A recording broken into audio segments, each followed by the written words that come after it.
पाकिस्तान के साथ चीन एक बार फिर से दिखाई दिया है। भारत का पानी रोकना मानवता के खिलाफ है, ये चीन की ओर से बयान सामने आया है। पूर्व विदेश सचिव ने चीन के बयान को बकवास बताया है। तो सिंधु जल समझौते को लेकर भारत और पाकिस्तान के बीच जारी तनाव के बीच अब चीन भी खुलकर पाकिस्तान के समर्थन में उतर आया है। विक्टर गाओ, उन्होंने हाल में सिंधु संधि पर भारत को धमकी दी। उन्होंने कहा कि भारत दूसरों के साथ वो न करे जो वो खुद अपने साथ नहीं चाहते। उनका इशारा जो है ब्रह्मपुत्र नदी की तरफ था, जिसका स्रोत अभी के तिब्बत में है, जिस पर चीन का नियंत्रण है, कब्जा है, चीन का हिस्सा है। तो ये चीन की तरफ से जब कोई बयान इस तरह से आता है तो उसे ये माना जाता है कि कहीं ना कहीं सरकार जो है उसका इशारा है कि इस तरह की बात करो। चीन ने सिंधु जल विवाद को लेकर के चीन के प्रमुख थिंक टैंक के प्रमुख जो है उन्होंने एक बयान दिया जो कि चिंता का कारण बनता है। उन्होंने कहा कि भारत को सिर्फ ये नहीं सोचना चाहिए कि सिंधु नदी का उद्गम भारत में है।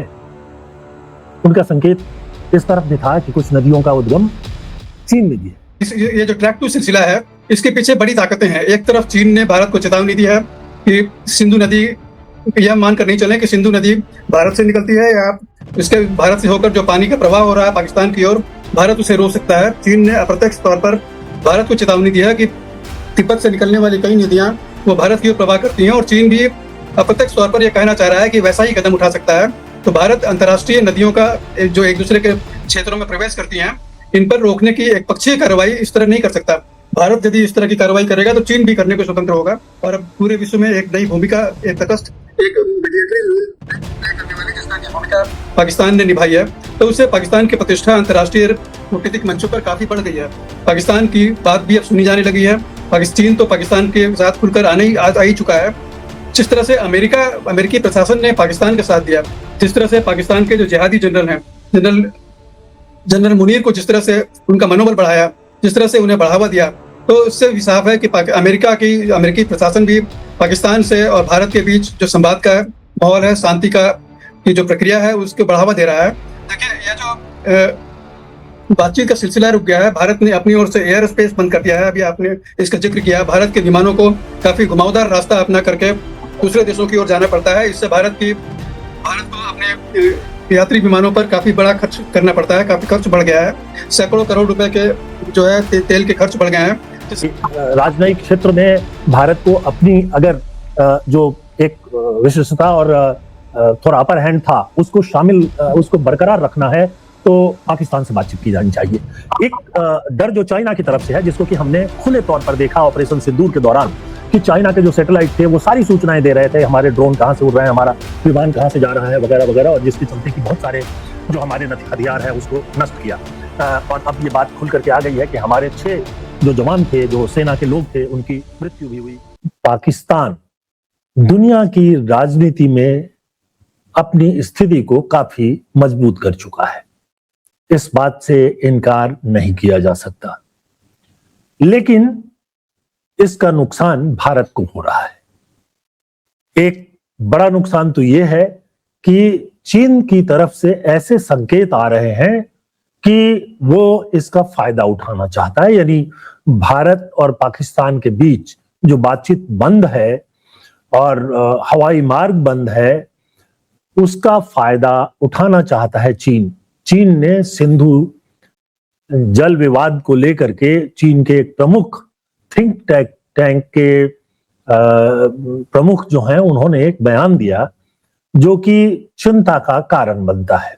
उन्होंने कहा कि भारत को सिर्फ ये नहीं सोचना चाहिए कि सिंधु नदी का उद्गम भारत में है। उनका संकेत इस तरफ भी था कि कुछ नदियों का उद्गम चीन में भी है, यानी तिब्बत में है, और उसमें ब्रह्मपुत्र प्रमुख है। तो इसका क्या मतलब निकाला जाए? बहरहाल भारत और पाकिस्तान दोनों देशों में कुछ लोग ये महसूस कर रहे हैं कि दोनों देशों के बीच बातचीत शुरू की जानी चाहिए। ये बातचीत जो कि पहलगाम में आतंकवादी हमला और फिर उसके बाद ऑपरेशन सिंदूर के बाद बंद हुआ, तो फिर अभी तक शुरू नहीं हो पाया है। पहलगाम जैसी घटनाएं बहुत ही निंदनीय है, लेकिन उसके बावजूद पाकिस्तान से बातचीत बंद करके हम किस दिशा में जा रहे हैं, ये एक महत्वपूर्ण सवाल है। और यही सवाल दोनों देशों के करीब 117 प्रमुख लोगों ने उठाया है, जिसमें भारत सरकार के पूर्व मंत्री, जम्मू और कश्मीर के 2 पूर्व मुख्यमंत्री, एक प्रमुख धर्मगुरु, पाकिस्तान के पूर्व मंत्री और पूर्व राजनयिक, ये सब लोग शामिल हैं। ये चाहते हैं कि दोनों देशों के बीच बातचीत शुरू हो। एक खबर यह भी आई थी कि हाल में बीजेपी के प्रमुख नेता राम माधव जब एक डायलॉग प्रोग्राम में श्रीलंका गए थे, तब उन्होंने पाकिस्तान के का जो डेलीगेशन था उसके साथ अनौपचारिक बातचीत की थी। हालांकि राम माधव ने इसका खंडन कर दिया था और वहां पर हमारे पूर्व सेना प्रमुख नरवणे भी गए थे। तो ये सब जो कुछ चल रहा है उसके बीच से ये एक बड़ा सवाल है कि क्या भारत और पाकिस्तान के बीच बातचीत शुरू की जानी चाहिए? क्या दोनों देशों के बीच बातचीत नहीं होने से स्थितियां और बिगड़ सकती हैं? दोनों देशों में इस समय जो है एक तरह से राजनयिक संबंध जो है वो भी ठप है। हमारे जो उच्चायोग हैं उसमें वरिष्ठ अधिकारी नहीं है और उच्चायोग का काम भी ठप है। तो जो भी दोनों देशों के बीच संपर्क था वो ठप है। और ये जो 117 लोगों ने, जिसमें लगभग बराबर के हैं भारत और पाकिस्तान दोनों के, उन्होंने कहा है कि बातचीत शुरू करें और कुछ और ऐसे पहल शुरू होने चाहिए जिससे कि दोनों देशों के बीच जो ये बर्फ जम गया है वो पिघल जाए। आपने देखा होगा कि करीब 117 राजनयिक हैं जिन्होंने ये कहा है कि बातचीत को शुरू करें। और इसमें जो प्रमुख नाम है वो नाम भी मैं उनमें से कुछ लोगों के नाम मैं यहाँ बता देना चाहूंगा कि कौन कौन से ऐसे प्रमुख लोग हैं जो कि चाहते हैं कि बातचीत जो है वो शुरू करें हम, और जल्दी से जल्दी शुरू करें।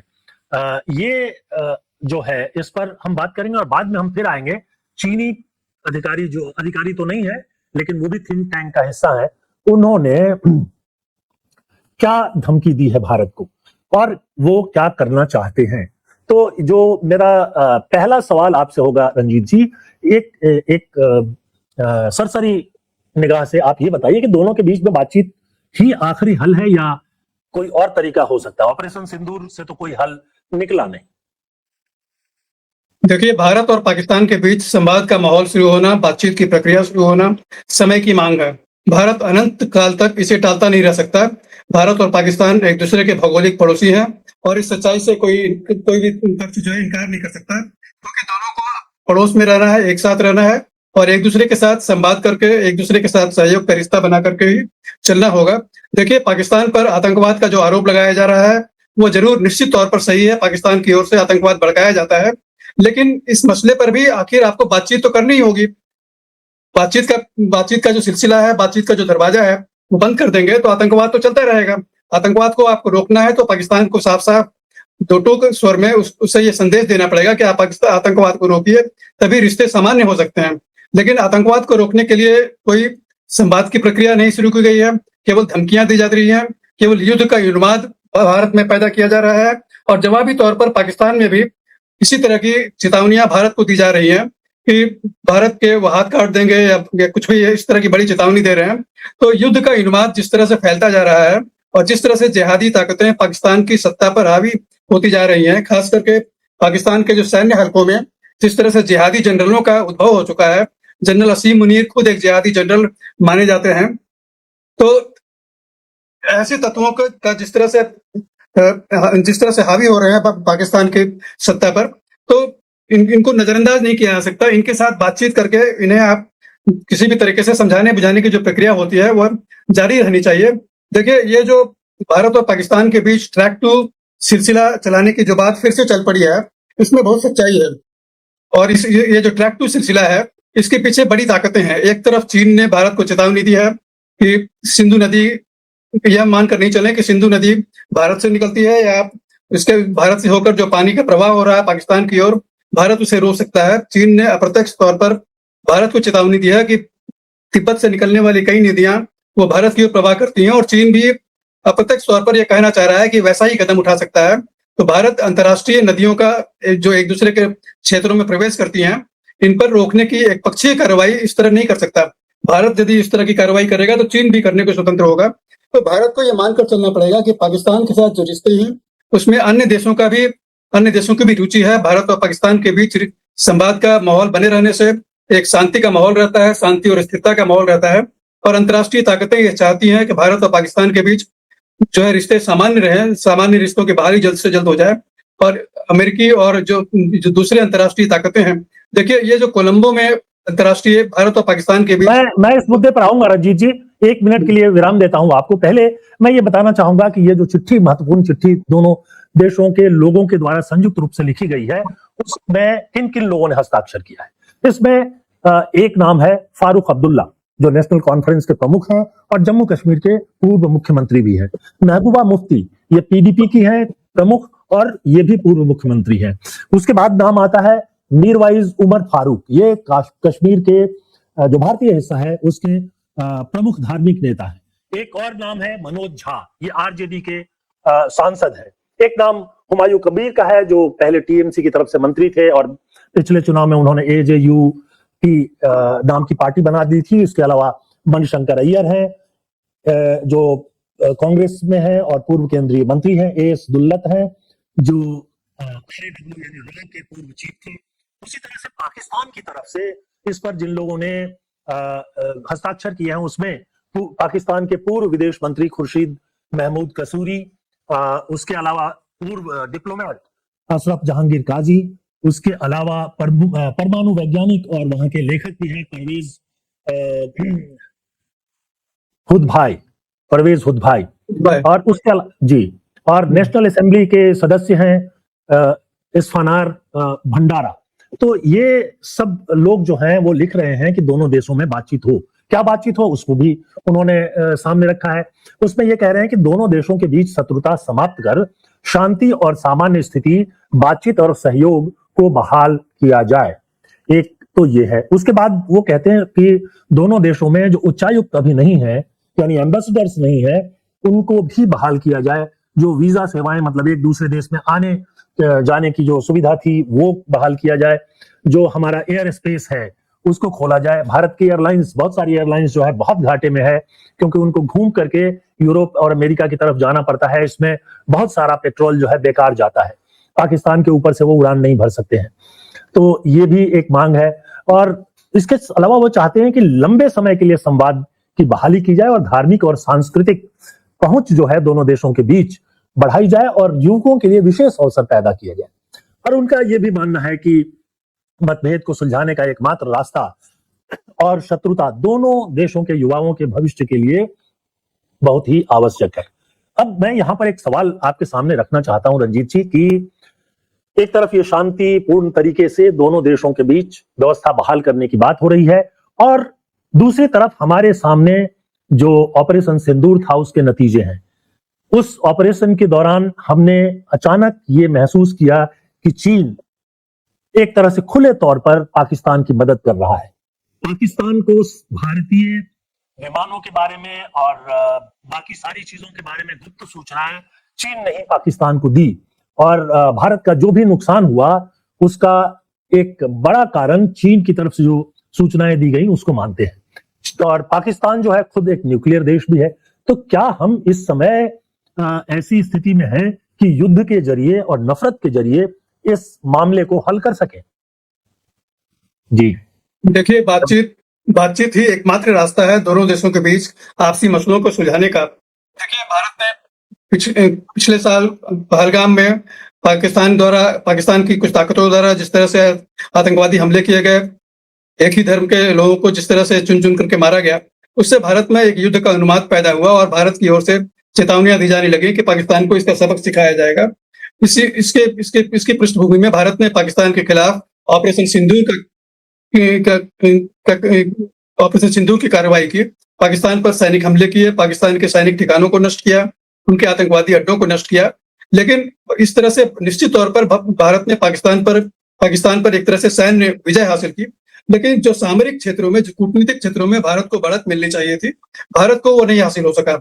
जो नैरेटिव था पाकिस्तान और भारत के बीच रिश्तों का, जो चल रहा था कि भारत की ये बात स्वीकार की जाती थी कि आतंकवादी दोनों देशों के बीच रिश्तों में कटुता का बहुत बड़ी वजह है। अब ये नैरेटिव सारा बदल गया है। पाकिस्तान ने जिस तरह से ईरान के साथ और अमेरिका के बीच बातचीत को जिस तरह से एक मंच प्रदान किया और अपना एक सामरिक हैसियत है, सामरिक जो स्ट्रेटेजिक प्रोफाइल है जिस तरह से बेहतर किया, और अब पूरे विश्व में एक नई भूमिका, एक तटस्थ, एक मीडिएटरी रोल प्ले करने वाली जिस तरह की भूमिका पाकिस्तान ने निभाई है, तो उससे पाकिस्तान की प्रतिष्ठा अंतर्राष्ट्रीय कूटनीतिक मंचों पर काफी बढ़ गई है। पाकिस्तान की बात भी अब सुनी जाने लगी है। चीन तो पाकिस्तान के साथ खुलकर आ ही चुका है। जिस तरह से अमेरिकी प्रशासन ने पाकिस्तान का साथ दिया, जिस तरह से पाकिस्तान के जो जिहादी जनरल हैं, जनरल मुनीर को जिस तरह से उनका मनोबल बढ़ाया, जिस तरह से उन्हें बढ़ावा दिया, तो इससे भी साफ है कि अमेरिकी प्रशासन भी पाकिस्तान से और भारत के बीच जो संवाद का माहौल है, शांति का की जो प्रक्रिया है, उसको बढ़ावा दे रहा है। देखिए, ये जो बातचीत का सिलसिला रुक गया है, भारत ने अपनी ओर से एयर स्पेस बंद कर दिया है। अभी आपने इसका जिक्र किया, भारत के विमानों को काफी घुमावदार रास्ता अपना करके दूसरे देशों की ओर जाना पड़ता है। इससे भारत को अपने यात्री विमानों पर काफी बड़ा खर्च करना पड़ता है, काफी खर्च बढ़ गया है। सैकड़ों करोड़ रुपए के जो है तेल के खर्च बढ़ गए हैं, जिससे भारतीय विमानन उद्योग को काफी नुकसान हो रहा है, भारत की अर्थव्यवस्था को काफी नुकसान हो रहा है। एक तरह से भारत ने खुद अपने पांव पर कुल्हाड़ी मारी। एयर स्पेस बंद करने का कदम पहले भारत ने उठाया था और उसके जवाबी कदम के तौर पर पाकिस्तान ने एयर स्पेस बंद कर दिया। तो दोनों, पाकिस्तान को इससे तो बहुत मामूली नुकसान हो रहा है, भारत को कई गुना अधिक नुकसान हो रहा है। इससे भारत की अर्थव्यवस्था पर काफी प्रतिकूल असर पड़ रहा है, भारत की छवि खराब हो रही है। और भारत और पाकिस्तान के बीच जो तनाव का माहौल बना रहता है, उससे भारत में अंतर्राष्ट्रीय निवेशक हैं, वो भी काफी चिंतित रहते हैं कि भारत और पाकिस्तान के बीच यदि युद्ध छिड़ जाए तो उनके निवेश का क्या होगा, उनके निवेश क्या सुरक्षित रहेंगे। तो यह भारत की अर्थव्यवस्था अंतर्राष्ट्रीय जगत में जिस तरह से भारत एक बड़ी आर्थिक ताकत के तौर पर उभर रहा है, अभी आपने हाल में देखा कि किस तरह से भारत में अंतर्राष्ट्रीय विदेशी निवेश काफी लगातार कम होता जा रहा है। तो उसके पीछे एक वजह यह भी हो सकती है कि भारत को अब एक स्थिर देश के तौर पर लोग नहीं रह रहे हैं। उन्हें हमेशा शंका बनी रहती है कि भारत और पाकिस्तान के बीच कब युद्ध छिड़ जाए और यह युद्ध किसी परमाणु युद्ध की शक्ल न ले ले। यह एक बहुत बड़ी चिंता अंतर्राष्ट्रीय समुदाय को सताने लगी है।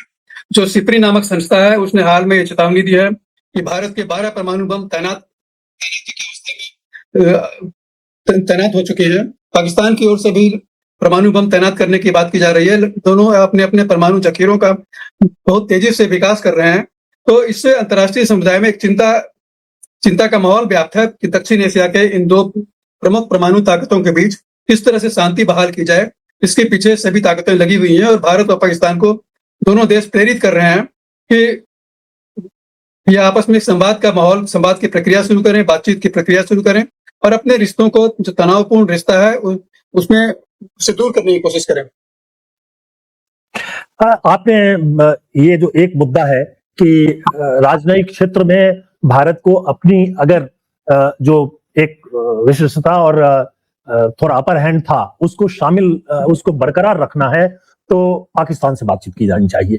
एक डर जो चाइना की तरफ से है, जिसको कि हमने खुले तौर पर देखा ऑपरेशन सिंदूर के दौरान, कि चाइना के जो सैटेलाइट थे वो सारी सूचनाएं दे रहे थे, हमारे ड्रोन कहां से उड़ रहे हैं, हमारा विमान कहां से जा रहा है, वगैरह वगैरह, और जिसके चलते कि बहुत सारे जो हमारे हथियार है उसको नष्ट किया।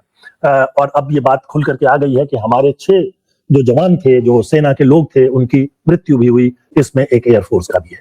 तो एक तो ये रहा, हालांकि इस पर पहले रक्षा मंत्री राजनाथ सिंह ने बयान दिया था कि संसद में, लोकसभा में बयान दिया था कि भारत के सैनिकों का कोई नुकसान नहीं हुआ है, लेकिन अब उनका नाम जो है, जो एक संग्रहालय है जहां शहीद सैनिकों का नाम लिखा जाता है, वहां भी लिख दिया गया है, यानी इसमें अब कोई दो राय नहीं रह गई है। तो एक तो खतरा ये है। दूसरा, चाइना जिस तरह से हमारे साथ व्यवहार कर रहा है वो भी एक महत्वपूर्ण बात है। एक जो अभी सबसे ताजा बयान आया है, वो बयान है centre for China and globalisation के जो वाइस प्रेसिडेंट है, ये वहां की एक थिंक टैंक है, वो उसके जो वाइस प्रेसिडेंट है यानी उपाध्यक्ष हैं, और वो एक विश्वविद्यालय के प्रोफेसर भी हैं, विक्टर गाओ। उन्होंने हाल में सिंधु संधि पर भारत को धमकी दी। उन्होंने कहा कि भारत दूसरों के साथ वो न करे जो वो खुद अपने साथ नहीं चाहता। उनका इशारा जो है ब्रह्मपुत्र नदी की तरफ था, जिसका स्रोत अभी के तिब्बत में है, जिस पर चीन का नियंत्रण है, कब्जा है, चीन का हिस्सा है। तो ये चीन की तरफ से जब कोई बयान इस तरह से आता है तो उसे ये माना जाता है कि कहीं ना कहीं सरकार जो है उसका इशारा है कि इस तरह की बात करो, और वो सिर्फ ऐसे ही कोई वहां से बोल दे, ये होता नहीं है, क्योंकि ऐसे ही कोई बोल देगा तो फिर उसके खिलाफ जो कार्रवाई होती है उसकी जानकारी भी किसी को नहीं मिल सकती। तो ये दूसरा जो मुद्दा है जिसमें आज भी मैं देख रहा हूं कि ये कहा गया कि कहा जा रहा है, एक चैनल पे मैं देख रहा था, बड़ी खबरें चल रही हैं कि हमने सिंधु का पानी रोक दिया है, हम उनको ये जानकारी नहीं देते हैं कि सिंधु पर जो रिजर्वायर बना हुआ है, बांध बना हुआ है, उसकी सफाई कब की जाएगी, उसका पानी कब रोका जाएगा, कब पानी छोड़ा जाएगा, वगैरह वगैरह। ये सब है। इसको भारत के पक्ष में बताया जा रहा है कि अपर हैंड है, और पाकिस्तान तो इशारा कर ही चुका है। लेकिन जो चीन ने कहा उसमें यह था कि इंडस वाटर ट्रीटी जो 60 के दशक में हो गई थी, उस पर जो है वो भारत को मतलब उसको कायम रखना चाहिए। और उन्होंने कहा कि अगर भारत पानी रोकता है तो ये होगा क्राइम अगेंस्ट ह्यूमैनिटी, यानी मानवता के खिलाफ अपराध, और उसके अलावा ये वार क्राइम भी होगा। तो ये तो एक तरह से धमकी है, क्योंकि इशारे में उन्होंने चीन से निकलने वाली नदियों का जिक्र किया है, जिसमें ब्रह्मपुत्र प्रमुख है। और ये जो हमारा असम और जो उस क्षेत्र के कई सारे राज्य हैं जहां तक जिनमें पानी का प्रमुख स्रोत है, और हमारा ब्रह्मपुत्र पर अगर किसी तरह का कोई काम चीन करता है तो हमारा ज्यादा नुकसान होगा, सिंधु वाले हिस्से में पाकिस्तान का कम नुकसान होगा। तो इस पर क्या रुख होना चाहिए? हालांकि बातचीत करने की जो बात उन्होंने जिन लोगों ने की है उसमें इसको शामिल नहीं किया है, लेकिन हमारा रुख क्या होना चाहिए, और क्या चीन हमको सीधे धमकी दे रहा है? देखिए, जो सिंधु नदी जल विवाद का मसला चल रहा है उसमें चीन भी एक तरह से पक्ष बना हुआ है। भारत और पाकिस्तान के बीच जो द्विपक्षीय विवाद है उसमें चीन एक तीसरे पक्ष के तौर पर उभरना चाह रहा है, क्योंकि जिस पाकिस्तान अधिकृत कश्मीर की बात हम करते हैं और जिसे हथियार लेने की बात करते हैं, उसे भारत में विलय कराने की बात करते हैं, उसमें चीन के महत्वपूर्ण हित जुड़े हैं। क्योंकि उसी पाकिस्तान अधिकृत कश्मीर में चाइना पाकिस्तान इकोनॉमिक कॉरिडोर होकर गुजरता है। उसी पाकिस्तान अधिकृत कश्मीर में सक्सगाम वैली का जो इलाका है जिस पर चीन ने कब्जा किया हुआ है, जिसे चीन ने पाकिस्तान के साथ 1963 में संधि करके अपने क्षेत्र में मिला लिया था, और अब उस क्षेत्र का विकास कर रहा है। तो चीन कतई नहीं चाहेगा कि भारत और पाकिस्तान के बीच जो विवाद चल रहा है उस पर भारत का अपर हैंड रहे, भारत चीन पाकिस्तान पर हावी हो जाए और किसी तरह पाकिस्तान अधिकृत कश्मीर का इलाका पाकिस्तान को भारत को सौंपना पड़े। वैसी स्थिति में चीन का जो निवेश है चाइना पाकिस्तान इकोनॉमिक कॉरिडोर का, जो पाकिस्तान अधिकृत कश्मीर से होकर के गुजरता है, जो सक्सगाम वैली का इलाका है, तो चीन जिसे अपने क्षेत्र में लेकर के उसका विकास का काम कर रहा है, वहां निवेश कर रहा है। तो ये चीन की लॉन्ग टर्म इंटरेस्ट में है, दीर्घकालीन हित में है कि पाकिस्तान अधिकृत कश्मीर का इलाका है वो किसी भी तरह भारत के अधिकार में न चला जाए, पाकिस्तान के पास ही रहे। पाकिस्तान अधिकृत कश्मीर में अभी हाल में जो विद्रोह की खबरें सुनाई पड़ रही हैं, तो पाकिस्तान की जो सेना है और चीन की जो सरकार है निश्चित तौर पर यह सुनिश्चित करेगी कि कितना भी वहां अशांति हो पाकिस्तान सेना के खिलाफ, पाकिस्तान की सरकार के खिलाफ, वो उस इलाके पर भारत अपनी नजर न लगाए, उसे हथियाने की कोशिश न करे। क्योंकि पाकिस्तान अधिकृत कश्मीर इलाका यदि भारत में मिलता है तो चीन को बहुत बड़ा नुकसान होगा। चाइना पाकिस्तान इकोनॉमिक कॉरिडोर से हाथ धोना पड़ेगा। 60 अरब डॉलर का निवेश कर रहा है चीन वहां पर। तो चीन एक पक्ष के तौर पर उभर रहा है, और इसी पृष्ठभूमि में चीन की जो थिंक टैंक है उसने ये चेतावनी भारत को दी है कि यह मत सोचे कि सिंधु नदी जल विवाद केवल एक भारत और पाकिस्तान का मसला है। चाइना भी उसी तरह का कदम भारत के खिलाफ उठा सकता है। जो ब्रह्मपुत्र नदी जिसका आपने जिक्र किया, उसका स्रोत, उसका उद्भव तिब्बत के इलाके से होता है, तो चाइना भी उसी तरह के कदम उठा सकता है। तो ये जो जमीनी सच्चाई है, ये जो भू राजनीतिक स्थिति है, जियो पॉलिटिकल जो हालात है जिसके हम कहते हैं, वो भारत को उसके मद्देनजर अपनी रणनीति तय करनी चाहिए और पाकिस्तान के साथ बातचीत को इस तरह मोड़ देना चाहिए कि भारत के हित सुरक्षित रहें। देखिए, ये जो सिंधु नदी जल विवाद सस्पेंड करने की बात भारत ने किया है, अमेंड्स में डालने की बात की है, उसका जमीनी स्तर पर कोई फर्क नहीं पड़ रहा है। केवल एक संदेश गलत जा रहा है कि भारत ने पानी रोक दिया। भारत का पानी, सिंधु नदी का जो 3 नदियां हैं पाकिस्तान को जिसका अधिकार दिया गया है, उसका पानी का प्रवाह एक बूंद भी नहीं रुका है। लेकिन अंतर्राष्ट्रीय स्तर पर यह संदेश गलत जा रहा है कि भारत ने पानी का प्रवाह रोक दिया और इसके पीछे भारत की सरकार जिम्मेदार है, जबकि भारत की सरकार पानी का प्रवाह नहीं रोक सकी है। उसे रोकने में बहुत वक्त लगेगा, उसमें कई काम करने पड़ेंगे, तभी पानी का प्रवाह मोड़ा जा सकता है। तो यह जो गलत धारणा भारत के खिलाफ बन रही है कि भारत ब्लैकमेल कर रहा है, पानी के साथ खिलवाड़ कर रहा है, जनता लाखों करोड़ों लोगों के जीवन के साथ खिलवाड़ कर रहा है, तो भारत की छवि बहुत खराब हो रही है। जबकि सच्चाई यह है कि भारत ने पानी को रोकने का कोई कदम न उठाया है और न उठा सकता है। यह भारत के बस की बात नहीं है कि भारत जो पानी का प्रवाह पाकिस्तान की ओर जा रहा है उसे रोक दे। यह प्राकृतिक जो अभी कारण है उस वजह से पानी का प्रवाह जरूर कुछ कम हो सकता है, लेकिन भारत ने उसे रोकने के लिए कोई कदम उठाने की स्थिति में नहीं है। तो भारत ये गलत संदेश अंतर्राष्ट्रीय स्तर पर क्यों दे रहा है, भारत से ये संदेश क्यों जा रहा है कि भारत ने इस तरह के कदम उठा लिया है? यह पाकिस्तान को एक तरह से एक बहाना मिल गया है कि भारत के खिलाफ अंतर्राष्ट्रीय माहौल बनाए, अंतर्राष्ट्रीय कूटनीतिक जगत में भारत को नीचा दिखलाए कि भारत रजनीश जी, ये अंतर्राष्ट्रीय क्षेत्र में माहौल बना रहे हैं या अपना जो वोटर है यहाँ, जिसको उन्होंने एक तरह से पाकिस्तान विरोधी बना रखा है, उसकी मानसिक शांति की कोशिश की जा रही है? पूरे देश दुनिया की राजनीति में देश को दांव पर रख करके, और यहाँ जो उनके वोटर हैं जो पाकिस्तान पर किसी भी कार्रवाई के नाम से उछलने लगते हैं, या जो यहाँ का मुख्य मीडिया है जो उछलने लगता है, उसको संतुष्ट किया जा रहा है। देखिए, आपने सही कहा, यहाँ के जो मतदाता हैं, जो तथाकथित भाजपा के समर्थक मतदाता हैं, उन्हें बरगलाया जा रहा है कि हमने पानी का प्रवाह रोक दिया है। नहीं रोक सकते पानी का प्रवाह। पानी नियमित तौर पर, सामान्य तौर पर जैसे बहता था बह रहा है, लेकिन भारत के जो जिसे राष्ट्रवादी तत्व कहते हैं, जो नेशनलिस्ट और उनके साथ जो संप्रदायवाद जिस तरह से जुड़ा हुआ है, सांप्रदायिक जो भावनाओं का जिस तरह से दोहन करके उन्हें बरगलाया जा रहा है, भारत के लोगों को ये समझना होगा कि भारत पाकिस्तान की ओर जाने वाला पानी नहीं रोक सकता, केवल उसके जो कुछ प्रतिशत हिस्सों का उपयोग कर सकता है पनबिजली उत्पादन के लिए, तो उससे पानी का प्रवाह नहीं रुक सकता। पानी का प्रवाह निरंतर जारी रहेगा। लेकिन भारत के लोगों में यह राष्ट्रवाद का जो उन्माद फैला करके जिस तरह से गलत जानकारी भी दी जा रही है, और इस तरह से भारतीय मतदाताओं में यह भावनाएं पैदा की जा रही है कि भारत ने पाकिस्तान का किस तरह पानी रोक दिया है, किस तरह से उनका जीवन तबाह कर दिया है, क्योंकि वह भारत के खिलाफ आतंकवादी तत्वों को भड़का रहे हैं। तो यह भारत की जनता को सच्चाई समझनी चाहिए कि भारत इस तरह का प्रवाह नहीं रोक सका है और न रोक पाएगा। और आगे यदि रोकने के लिए अभी बहुत वक्त लगेगा, कई साल का वक्त लगेगा। और सारे पानी का प्रवाह रोक दिया तो पानी उलट करके कहाँ जाएगा? वो बारी भारत की ओर आएगा, और क्या भारत का इलाका नहीं बाढ़ग्रस्त हो जाएगा? उसे रोकना तो मुमकिन है ही नहीं। केवल उसका इस्तेमाल हम पनबिजली उत्पादन के लिए कर सकते हैं, और पनबिजली परियोजनाएं लगाने में अभी कई साल के वक्त लगेंगे। और जो थोड़ा बहुत जो है रिजर्वायर वो पहले से ही है, और ये भी जो संधि है उसमें है कि एक हिस्सा पानी जो है भारत इस्तेमाल कर सकता है। बहरहाल जो नदी है, सिंधु नदी है, उसका रास्ता मोड़ने के लिए अभी तक कोई ऐसी व्यवस्था नहीं बनी है, कोई डैम नहीं बना है, और कोई जो अभी की सरकार है वो कोई भगीरथ नहीं है कि भगीरथ ने जैसे गंगा को सोख लिया था या लेकर आए थे, नहीं पता नहीं क्या क्या कहानियां चलती रहती हैं।